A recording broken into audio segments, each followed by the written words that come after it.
I personally love hearing from Dashers. I was part of launching the Dasher Community Council a few years back. Let's get into today's video. We're gonna live react to a DoorDash representative and the 5 questions that you guys asked him. Let's go. Welcome back to the RideShare Guy. Mr. Bet on You back at you with another video. Now, we're gonna react, like I just said. I'm gonna watch this live for the first time with you guys, and I'm gonna react to these things in real time. So get your popcorn, get your questions, put them down below, and I'm not gonna hold any punches, but I think this is gonna be very informative. I'm hoping it's gonna be informative and good. So let's kick it to Cody. We're gonna play this whole video clip. After each question, I might pause and kind of give my reaction to it. And after you guys see him answer these questions that you guys submitted, right? Then you guys can put in the comments down below what you think about what he's saying. Is there truth there? Does it seem good? Is it fair? Are we learning something today? Let's just start. Hey there, my name is Cody and I'm the head of Dasher and Logistics at DoorDash. What that means is I'm responsible for making sure that dashing is a rewarding experience for everyone like yourselves. I personally love hearing from Dashers. I was part of launching the Dasher Community Council a few years back, which helps us get closer to Dashers and understand the pain points and the problems that we can solve for you. And some of my favorite experiences at DoorDash are out we-dashing and meeting other Dashers while we're completing deliveries. So was super excited when the RideShare Guy reached out and allowed me to answer a couple questions from you all. So excited to dive in. So right off the jump, we got somebody that helped get the Dasher Council together. He just said he does deliveries and he meets Dashers while he does deliveries. Wonder how many deliveries. That's a follow-up question I would have for him is, well, how many deliveries do you do? Do you do a couple a week? Do you go out once a month? What is your experience like with the app? I would like to know that. First question we're going to get into, how much can DoorDash drivers make? Can a Dasher really make $500 a week? Let's see what he has to say about that.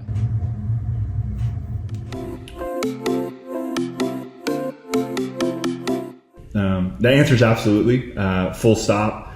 In fact, more Dashers make over $500 a week today than ever before.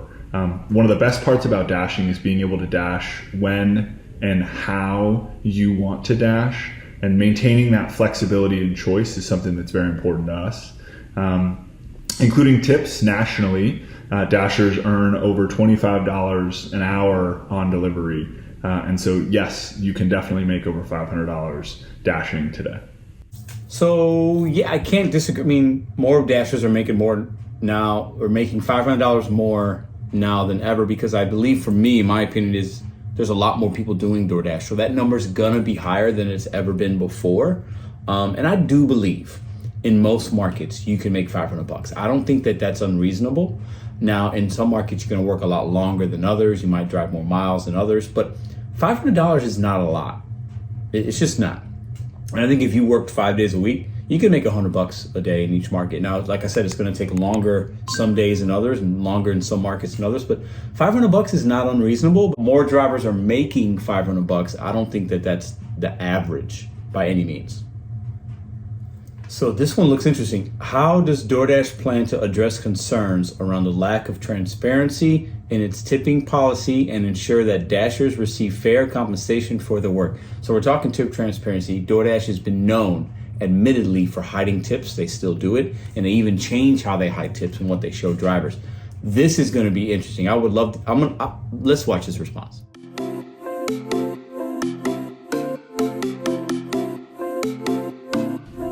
I want to start with being clear about how tips work. 100% of tips received by DoorDash go directly to Dashers, and that is never in doubt.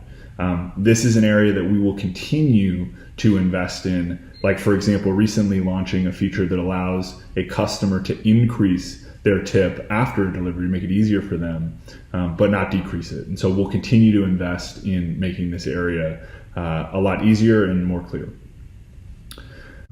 One thing I noticed right off the bat, he's looking down. So he's clearly reading off something, which makes sense, right? He's got some notes there. He's prepared. Cool. I don't really think Dashers we don't need to keep hearing we get 100% of the tips. We should. And actually, that's actually not even true. I want to push back a little bit respectfully. If a consumer orders off Panera directly or any other website, directly on a website, not through the DoorDash site, that particular restaurant or whatever can decide how much of the tip they want to give and show the driver.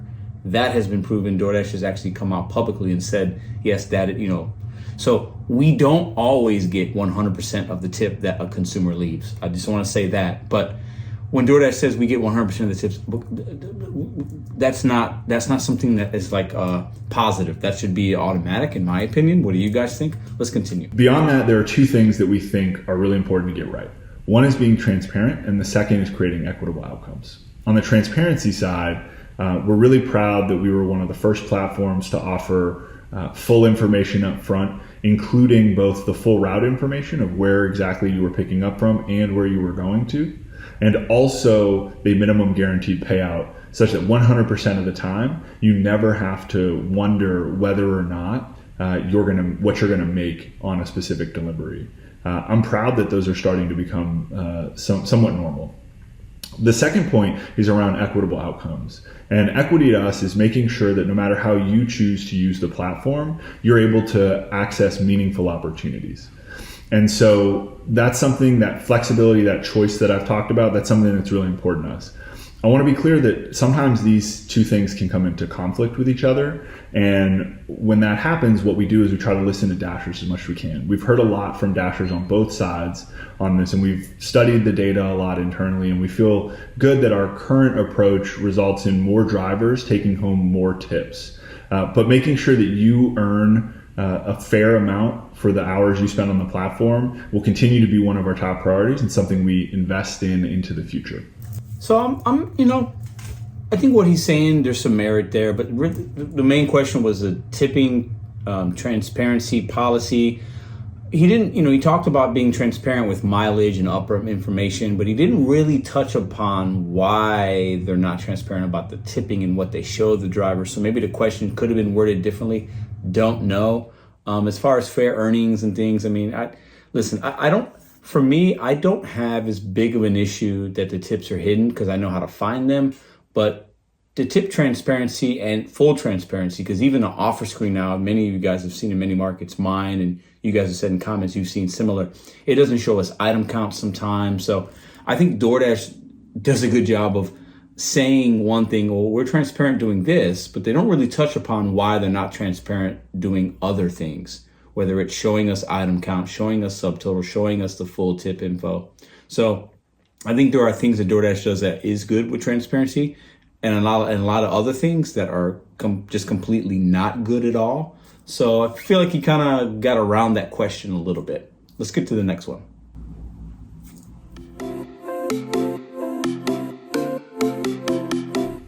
I've talked a lot about compensation so far, so maybe I'll just talk about one more thing and then we'll talk a little bit about benefits. Something I've heard a lot recently, and we've heard at DoorDash a lot recently, is around the desire to be rewarded based on the high quality service that you provide. We're excited to start addressing this in a meaningful way, and the recent launch of Priority Access is one example. And so in addition to what I talked about with transparency and equitable outcomes, you'll see rewarding start to become one of the key pillars that we focus on and talk about. So it didn't take long. We're 3 minutes and 46 seconds into the video here from them. He's talking about the rewards. We want rewards. They're giving us rewards. Diamond program, mentions Diamond program, right? He's saying they heard from Dasher saying we want to be rewarded for our service and our ratings and things like that, metrics. Diamond program hit my market. A lot of Dashers hate it. Some Dashers are taking advantage of it. You put a comment down below what you think of what your experience has been like. But DoorDash does these things for their benefit, but also a lot of drivers want to be rewarded for the things that they do, taking more orders, having a good rating. So I think some of these programs that DoorDash puts in, it's because we're asking for it and we're asking to be rewarded. And some people say, well, that's an employee mindset. It's this, it's that. Listen, I don't mind it. Let's continue. When it comes to benefits, we continue to be vocal in our support of creating greater protections for you all while protecting that flexibility and independence that we've talked about.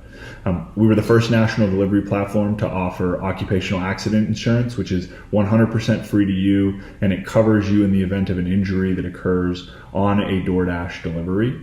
Again, you don't have to apply. This is 100% free. Or perhaps leveraging our Dasher Direct program as one of the pillars of our gas rewards program last year, such that when the price of gas increased rapidly, the impact that had on your bottom line was greatly reduced. We'll continue to invest heavily behind the Dasher Direct program. Most recently, we launched a partnership with Avibra where you can get access to free life and AD&D insurance. Also, for $1 a week, there are some ancillary services you can get access to, which includes roadside assistance and some other features as well. We'll also continue to partner with companies and organizations to make sure that you can hit your financial goals, whether that be TurboTax to help you with your taxes, Shell to help on gas prices, or the National Urban League just to help you make sure that you're hitting your goals and what you're trying to achieve. So dropped a little bit of a gem there. I don't know a lot of us really knew this. I didn't know about it, about the insurance benefit. If you get hurt, something happens while you're on an active delivery, there's some benefits to you. That's a good thing. He talked about the gas rewards, Dasher Direct. Those things are all, I think, positive programs. DoorDash does a lot of things actually to benefit drivers with certain programs, incentives, things like that. I think all that's good. I think it's very commonplace for a lot of companies. Uber does it. Instacart has things that are similar. I think they have to do stuff like that. So for me, I'm not really surprised. It's not like a big wow moment. But the nugget I got from that part is, if something happens to you physically while on an active delivery, you are protected in some ways. So, and that's automatic. It's not something you have to sign into. So if you're somebody that does DoorDash and something happens, look into that kind of benefit. Let's get right into the next question. How does DoorDash ensure the safety of its drivers, particularly in light of reports of violence against delivery drivers? Helping you all stay safe on the road is something that's incredibly important. We're proud that 99.99% of deliveries that happen on the platform occur without a safety incident. However, even one is too many. This is an area that we're continuing to invest in, and we've increased our investment in recent years. I think since November, we've actually launched 11 new safety features, and we'll continue to show that progress as we go through this year and in future years as well. When it comes to safety, we think of it in three parts: before, during, and after a dash. We know that before a dash, there's a lot that's happening while you're dashing, particularly when you're new to the platform. And so making it easier to understand what the expectations are, how the app works, making that onboarding process smoother is something that we think is important. During a dash, I think the Safe Dash toolkit that's in the app is obviously the biggest, most visible part of this, where you can click a button and have access to ADT or or 911 immediately. Whatever happens, you have the access at your fingertips. We also focus on how do we reduce the edge cases that can happen and keep you safe while dashing.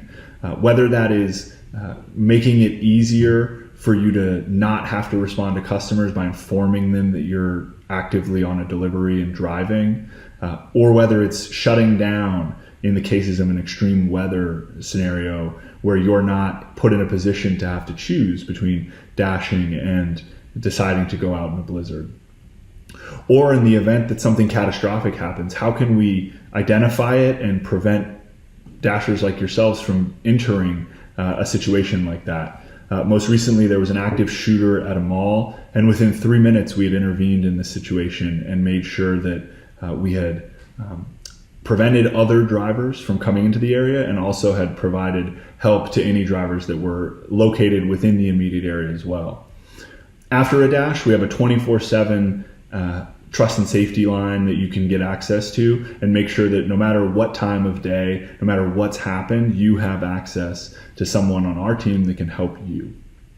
In addition to our, like I said earlier, our national occupational accident insurance program, which again is free to you, no need to apply, and it covers you in the event of an injury that happens on a delivery. So we've talked about this on this channel and mine, the safety features that they started rolling out in markets in November, teaming up with ADT. I mean, I think these are all good things.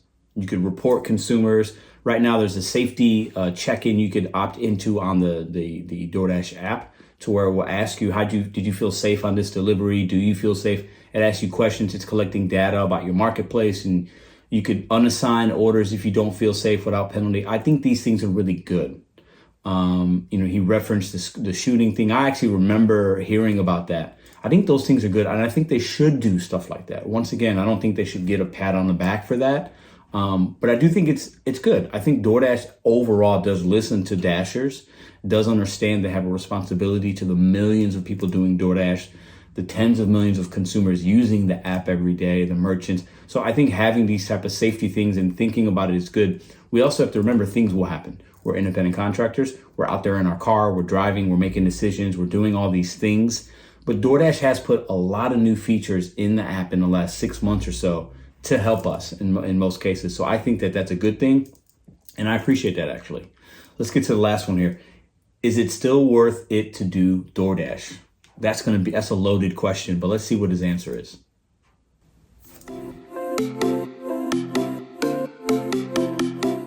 Absolutely. Today, I think DoorDash is more valuable and flexible than ever. As I mentioned at the top of this, more drivers are making over $500 a week today than ever before. And we're proud to offer ways for millions of people to have access to earnings in the way that they need. On average, we know that Dashers spend in the US less than 4 hours a week on delivery, and 90% of you spend fewer than 10 hours a week. Almost half of our Dashers have a full-time job elsewhere where you work 30 hours a week.